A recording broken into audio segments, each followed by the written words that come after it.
to try to show you how I've come up with taking out a broken off bolt. Right here is the bolt. You can see by my finger. This is all metric, so this is a 6 millimeter by 1.0 pitch, and you can see I did a center tap and started to drill, and I thought, let's see if I can videotape this with my camera. So start number one. I'm going to drill all the way with a small drill bit the whole way through.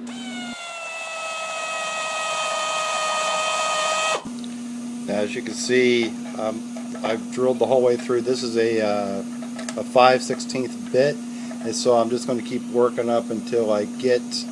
I'll be using American, but I'll get to where the bit is roughly 4 millimeters in diameter.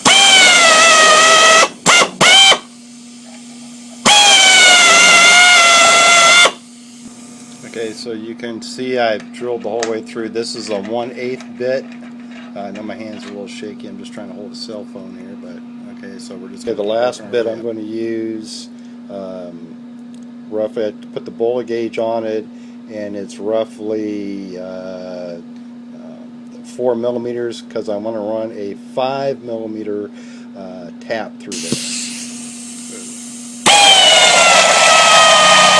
Okay, so with that 5/32, which basically gave me a 4 millimeter hole, I'm going to go into that hole with my tap here, and this is going to be a 5 millimeter by 0.9, and so I'm just going to start cleaning that up. Okay, I'm through with the 5 by 0.9.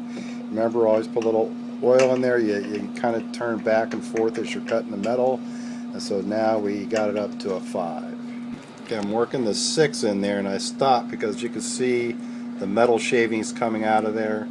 So make sure you have a good tap when you're doing this. Okay, I'm the whole way through here. So I still can't do it by hand, but you can see the metal shavings coming out of there. So I've already tapped the whole way through. You can see all the metal that comes off with it as you're cutting through there, and if I could get into the hole, you can see the threads in the hole there now. Okay, so now the test is, does it work? Yes, it does. Okay, so that was originally supposed to be. The light is on there too much.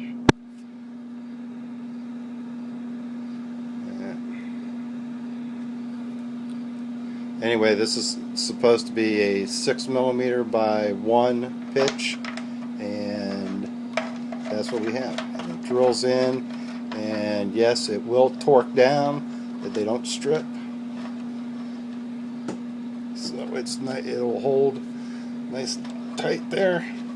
And I didn't have to expand the hole, go to like a 7 or an 8 millimeter bolt, because it'll probably be 3 or 4 months before I actually put this thing together in the process. Sometimes what happens is, like this, I tried to use the bolt extractor and it snapped off pretty quick and easy. Now I got to get that thing out of there. So I decided with these smaller ones, it's just easier to use what you have in your garage. It's late at night, can't go to the store and buy the stuff I need, so it's just straight drill bits and just expand, make sure you're in the center, and tap out smaller, 1 millimeter smaller, and then to the size you need. Yeah, so anyway, if I get a clear picture of that. Nope. So I get a clear picture of that. See where it's snapped off? I know it's a iPhone, but anyway, so that piece, that just, as I was trying to use the extractor on here, it just snapped right off. Hardly put any force on it at all. It's embarrassing. I won't even mention the manufacturer of that, but it just snapped right off. Now I'm going to have the fun of trying to drill that hardened steel, obviously not hardened enough, out of there. But like I said, the other technique is working way better, much faster. And I just did another one. Probably couldn't have taken me 5 minutes. And there was 5 of them, and what you're looking at is the underneath side of a 1991 Toyota MR2 that I'm in the process of restoring.